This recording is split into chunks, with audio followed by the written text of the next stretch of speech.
Coming up on UMTV News, the Supreme Court is hearing arguments about the states of Florida and Texas regulating social media for users under the age of 16. Plus, the Miami Hurricanes club hockey team is on its way to nationals. We'll follow their road to the championship. And later on, one organization holds a bake-off to bring awareness for a deadly disease. All that and more, don't go anywhere because UMTV News starts right now.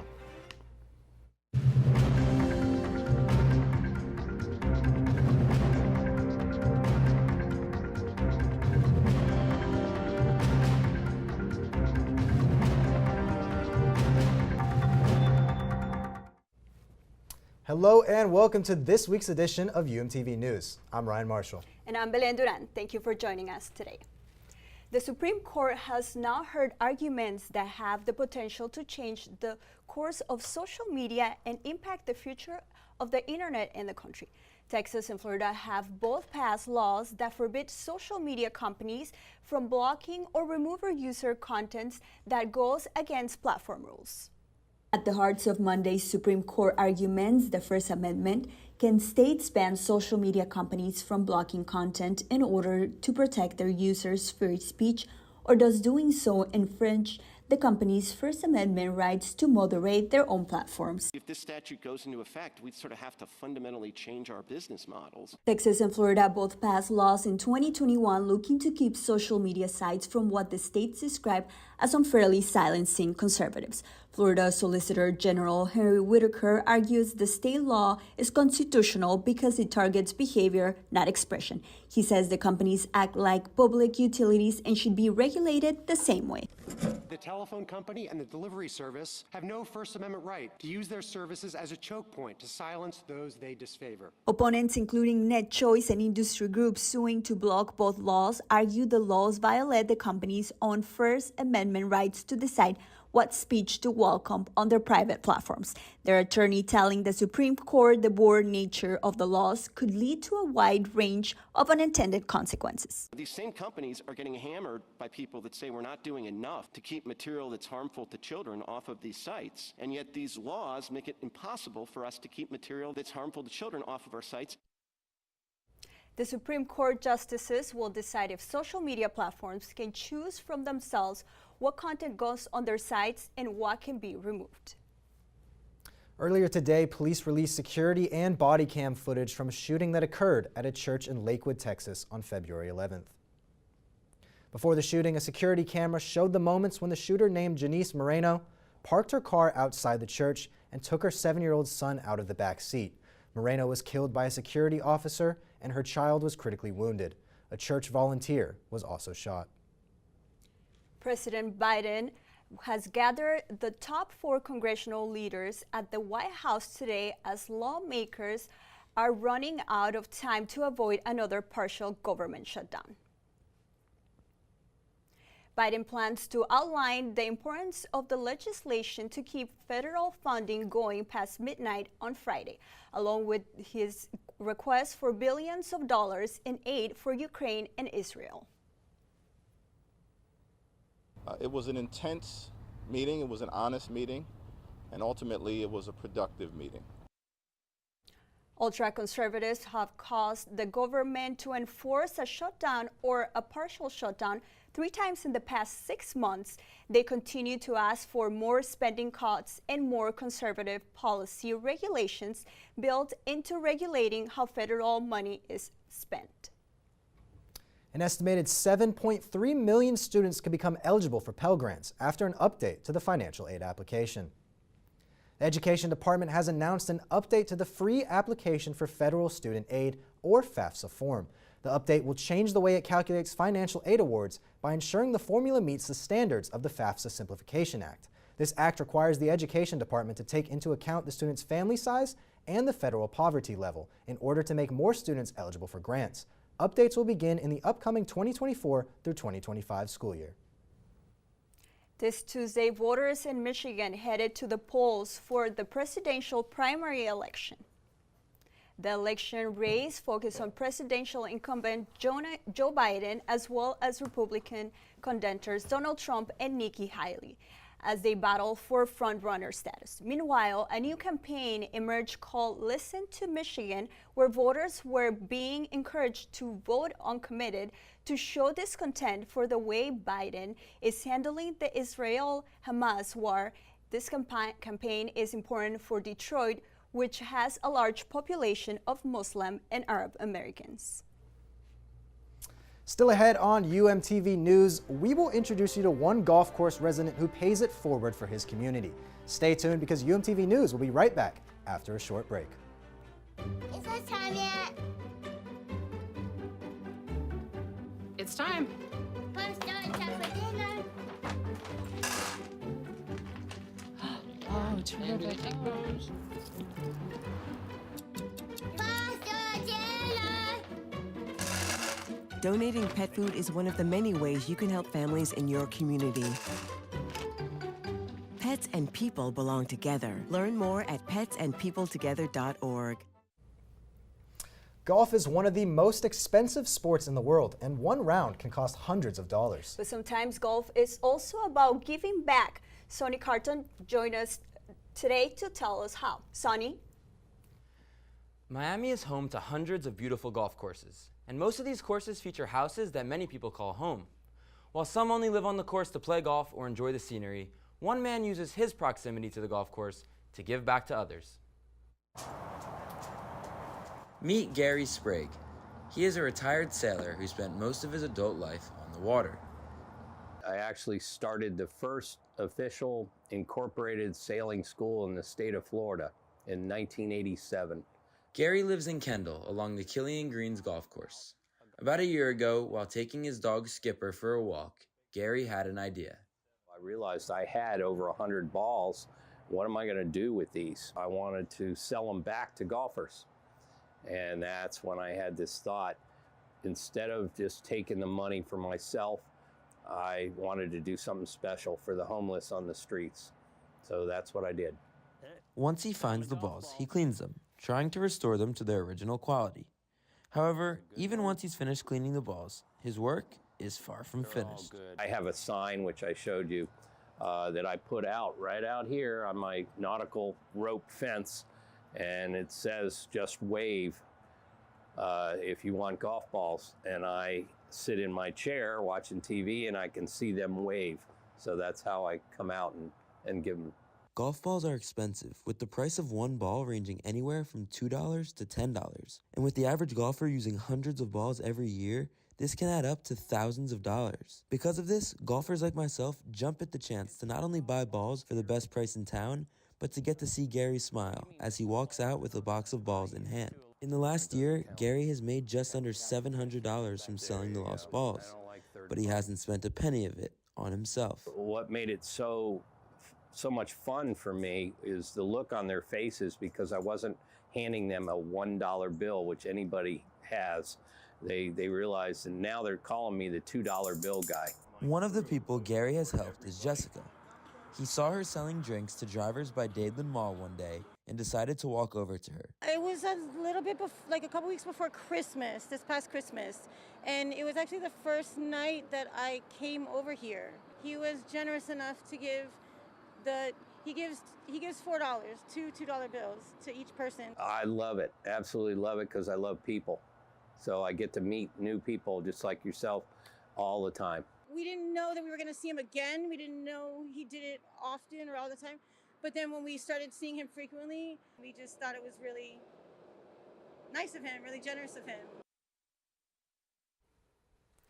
Gary is the ultimate reminder of how much one person can make an effect on someone and improve their day. So if you ever find yourself playing golf at Killian Greens in Kendall, look for the sign outside of Gary's house on hole 16. If you're lucky enough to see him, you can buy balls for a great price and support a great cause. For UMTV, I'm Sonny Carton. Thank you, Sonny. The winter sports season hasn't been too kind to the Hurricanes this year, but there is one club sports team that reached the pinnacle. This past weekend, the UM club hockey team took home the South Division III championship. The team defeated Florida Southern 4-0 to take home the trophy. The title comes after a season in which the team went just 1-17-1. The Hurricanes defeated the Florida Gators 13-1 to advance to the semifinals before a 5-1 win over the University of Tampa to advance to the championship game. They will now head to Westchester, Pennsylvania to compete for a national title as the #1 seed in the tournament. A popular online travel agency is firing 1,500 employees because of the decrease in travel after the pandemic. Expedia is undergoing what officials call, quote, an organizational and technological transformation. These cuts come after current CEO Peter Kern said he is leaving when his contract ends at the end of May. The decision to cut jobs was made when profits came in below expectations and are expected to remain the same this year due to the decrease in prices for flight tickets. Some 9% of employees at Expedia could face cuts. And while some Expedia employees will be laid off, here on campus, the Topple Career Center hosts its biannual Job and Internship Expo at the Watsco Center. The event serves to connect students to potential employers. Students can meet and connect with employers from over 100 companies. All different industries are represented at the expo, including large Miami employers, Carnival, Bloomberg, and Inter-Miami. But students are encouraged to meet employers from industries not directly related to their majors.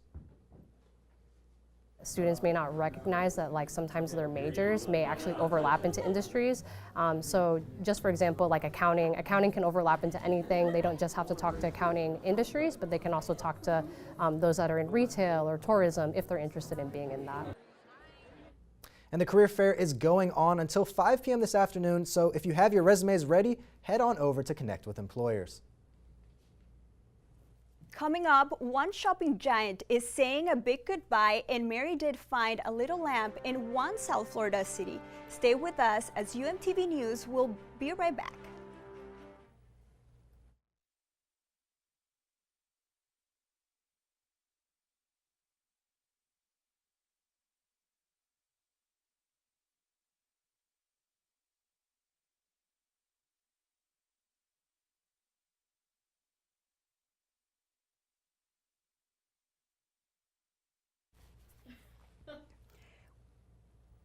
We are coming to the end of Cancer Awareness Prevention Month, but one University of Miami organization has done its job on finding a fun and tasty way to help the cause.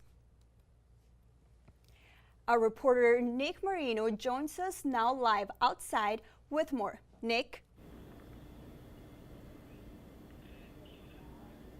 Every month, one group of University of Miami group called Challah for Hunger comes together to bake challah bread, a traditional Jewish bread, with the proceeds going to local food banks. But this month they came together and helped out a different cause as well. The University of Miami has over 290 clubs and student-run organizations, all of which serve a different purpose. This past week, Hallel, Miami's Jewish organization, set out to accomplish a couple of things. Today we did a challah bake for Challah for Hunger. It's an organization that aims to raise awareness for food insecurity and raise funds for organizations that fight against food insecurity. Over 20 students showed up to Hallel building on campus to braid and bake challah, a bread often eaten on ceremonial Jewish occasions such as Shabbat and other holidays. If you've never had it, it's like a very doughy bread. It can be made all different kinds of ways. It can be sweet, it can be savory, but definitely like a fluffy, nice, delicious bread. It makes a great French toast. But this week's bake was also raising money for something else. February, and it's Breast Cancer Awareness Month, we decided to partner with Sharsheret, which is an organization that raises awareness on breast cancer and ovarian cancer for Jewish women. Students walking through the breezeway on campus the next day could buy the bread, and the group ended up raising over $250 for the charity. But along with all of the money raised, the event accomplished much more by bringing people closer together. People don't know each other. What they have in common is that they have a passion for food, or they're Jewish, or they just had some free time. Yeah, it's definitely a great way, like especially for freshmen to come who've never been to Hillel before. They can meet a lot of new friends and Jewish peers that relate to them. And it's also a great way to unite as a community and get to meet new people. You do not have to be Jewish to attend any Hillel events, as everyone is encouraged to come out and meet new friends and raise money for a good cause while doing so. More information is on the Hillel Instagram page. And co-president Sammy Weissman told me that these bakes not only fill everyone's hunger, but their hearts as well. For UMTV, I'm Nick Marino. Thank you, Nick. Today is National Strawberry Day. Strawberries are grown in nearly every part of the world, aside from frozen northern and southern regions of the planet. National Strawberry Day has been celebrated in the grocery industry since 2013. However, some sources say the holiday has been celebrated for far longer than that. A little known fact about the berry is that it is the only berry with its seeds on the outside. Macy's has announced it will close 150 of its stores, but the company says they're not in jeopardy, but rather they are just trying a new business venture. Macy's says they are downsizing because they want to focus on opening more Bloomingdale and Blue Mercury stores. The smaller stores are more successful. The company says that they are looking forward to beginning this bold new chapter in hopes of boosting stocks, price, and sales. We've all heard the song Mary Had a Little Lamb. Well, our next story is about a man named Perry and his brand new pet lamb named Barry. Reporter Caleb Chapman joins us now. Caleb, can you tell us what makes this story of a barn gaining a new animal newsworthy? Barry the Lamb is an interesting case, not because of where he is going, but also because of where he was found. While his name Barry actually has nothing to do with Aventura Turnberry, it would have made a lot of sense. Aventura Mall is a popular spot for shoppers north of Miami, and the last place one can expect to see a wandering farm animal. But this is exactly what happened a few weeks ago when a baby lamb was spotted near the mall. The Burks, that's Perry and his mother Barbara, took the lamb in and named him Barry. We have not rejected any animal. And from the time that Trisha Widowfield saw the lamb on the sidelines of the track until today, it's still unclear what Barry was doing here, whether he was hanging out at the Aventura Mall or at the Turnberry Resort. What we do know is that going forward, he'll be living on a barn amongst the llamas and the pigs and the tortoises and the lynx cat and horses, and he'll be in good hands with Perry and Barbara Burke. Barry the lamb went from being the black sheep in Aventura to a natural fit at the Burks' home. So he is extremely docile, very, very friendly, very loving already, follows us around wherever we go. He's so sweet, so docile. I've never had a lamb before, and he turns out to be such a sweet little thing.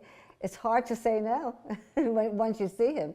But that doesn't mean it will be a smooth transition for Barry the lamb. He really can't fend for himself, so we have introduced him to the other animals through the fence in the paddock, but he's not yet ready to be in there with them because, like all animals in the animal kingdom, they have to find their place, and will be the small runt, and he'll get beaten up.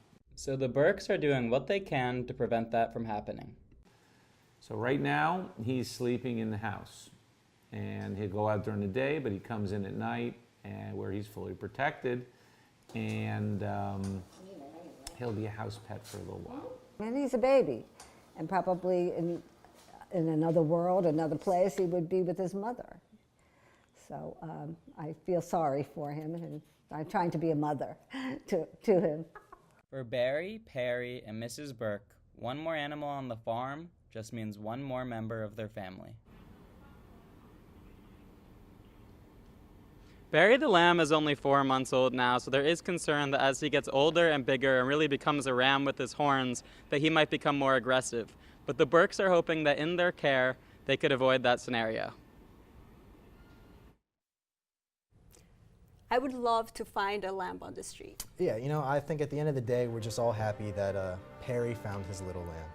And that's all the time we have for today. Thank you for joining us for UMTV News. We'll be back at the same time next week. Have a good night.